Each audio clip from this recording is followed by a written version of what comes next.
Cut ചെയ്ത് കഴുകി നമ്മൾ ഉണക്കാൻ വേണ്ടി വെക്കാൻ പോവാണ്. അപ്പം നമുക്കിത് കട്ട് ചെയ്യാം.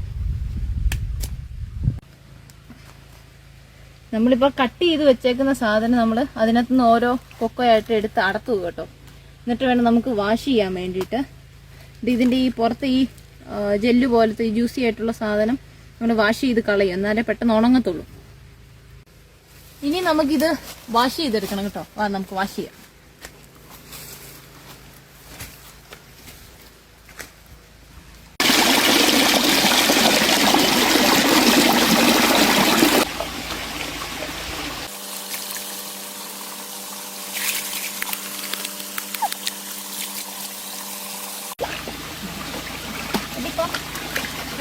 ഏകദേശം നമ്മൾ അതിൻ്റെ ജെല്ല് മുഴുവൻ കഴുകി കളഞ്ഞിട്ടുണ്ട് കേട്ടോ. ഇനിയിപ്പം നമുക്ക് ഉണങ്ങാൻ എളുപ്പമാകുന്ന ഒരു പരിവാക്കിയിട്ടുണ്ട് നമ്മൾ.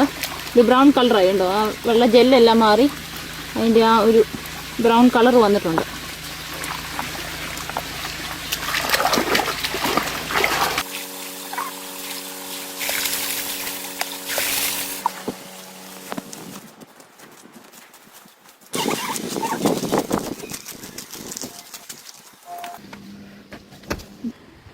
ഇനി നമുക്കിത് ഉണക്കാൻ വേണ്ടിയിട്ട് ഇടാം കേട്ടോ.